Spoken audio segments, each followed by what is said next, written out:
law enforcement officers have the power to do and what they do and have the power to do, because there's a lot of gray area in the middle, and sometimes people are surprised when they find out they weren't breaking the law, or maybe they were and didn't realize it. So today we're going to talk about what does it mean when we say that police officers have the power to do something. We're going to break down this definition of power from the Merriam-Webster dictionary. The first one, the ability or right to control, influence or enforce others' behavior through the use of force or authority.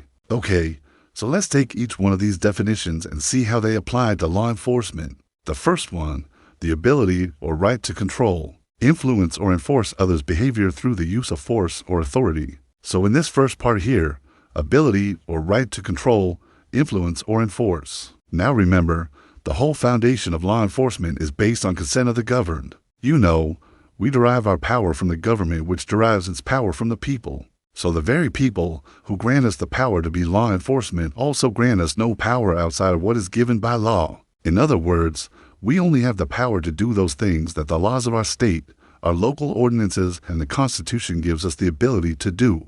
So if you look at the different laws, ordinances, state laws, local laws, federal laws, you know, the Constitution and so forth, and you don't see where a certain action is given to law enforcement, then that action, that thing that we want to do, doesn't fall under the purview of what we're allowed to do. So remember, we only have the power to do those things that the laws of our state, local ordinances, and the Constitution gives us the ability to do.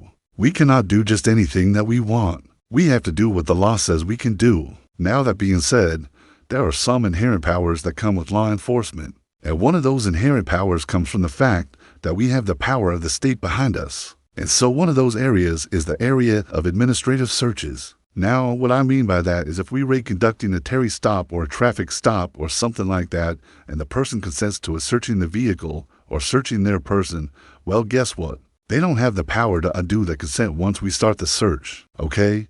That's called an administrative search. So even though they consented to it, they can revoke that consent and say, hey man, I don't want you to search anymore. But because that's an administrative search tied to a Terry stop or a traffic stop or something like that, it falls under the exception to the warrant requirement. And so we can continue that search even if they revoke their consent. Now, that being said, we still want them to be cooperative and not resist us while we're conducting the search. And if they resist us while we're conducting that search, then that could lead to additional criminal charges. So just because we have the power of the state behind us in that particular instance, doesn't mean that we're just gonna go crazy and do whatever we want, because we know that we can. Remember, we don't have unlimited power. We have the power that the state gives us. And if we exceed that power, then we're exceeding what the state has given us, and therefore we're acting on our own personal whims instead of acting as agents of the state. All right, next one, the ability or right to control, influence or enforce. Okay, so let's take each one of these and see how they apply to law enforcement. Control. Yes, we have the ability to control people to a degree. Okay, if someone is resisting arrest and we're trying to effectuate an arrest, we have the ability to control that person to get them into custody. We have the ability to control traffic by issuing citations for traffic infractions. We have the ability to control people as movement to a degree by placing them under arrest and detaining them or jail. We have the ability to control people by issuing them citations and giving them the option to either pay the fine or go to court.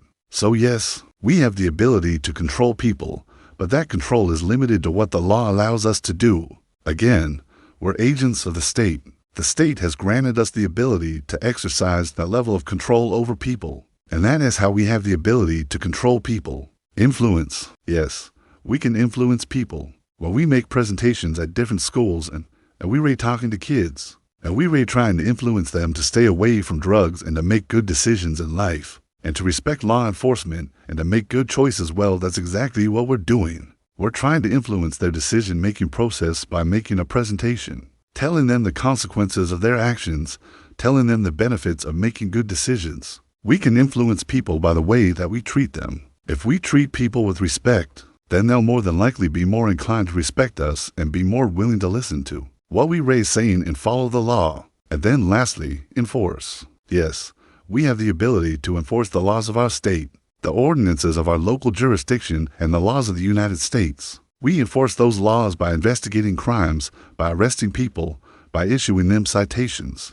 by detaining people, by questioning people, and so forth. But again, that enforcement abilities are limited to what the law allows us to do. Now, this last part of the definition of power that I really want to emphasize is through the use of force or authority. Now, again, remember, our foundational principle of law enforcement is based on consent of the governed. So the people who grant us the power to use force as law enforcement also give us no power outside of what is given by law. And the power to use force as law enforcement is directly tied to the protection of life, and the protection of property, and the protection of the peace. So anytime we are faced with situations where we are contemplating whether or not we have the authority to use force or to take a certain action, we need to ask ourselves, does this action that I'm contemplating taking protect life? Does it protect property? Or does it protect the peace? If the answer is no, then guess what?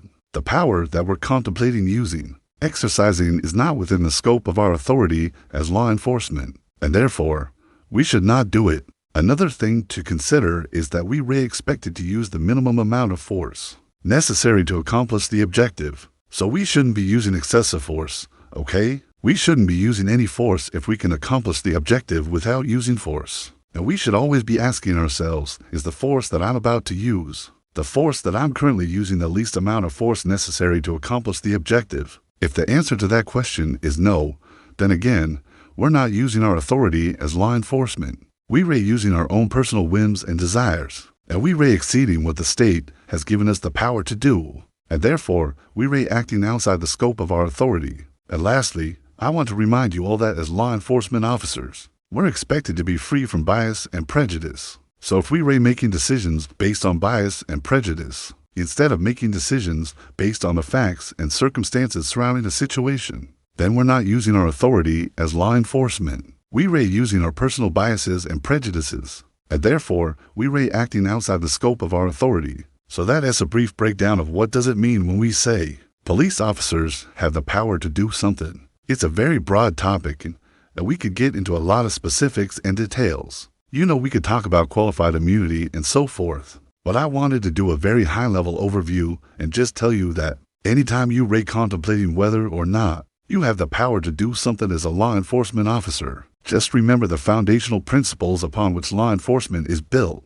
The fact that we are agents of the state, that we only have the power to do those things that the state gives us the power to do, that we must always use the minimum amount of force necessary to accomplish the objective, and that we are expected to be free from bias and prejudice. If you like this video, please leave us a comment below and let us know what you thought of this video. Also like us on social media. Thanks for watching. This is your host, and this is an episode of a law enforcement program.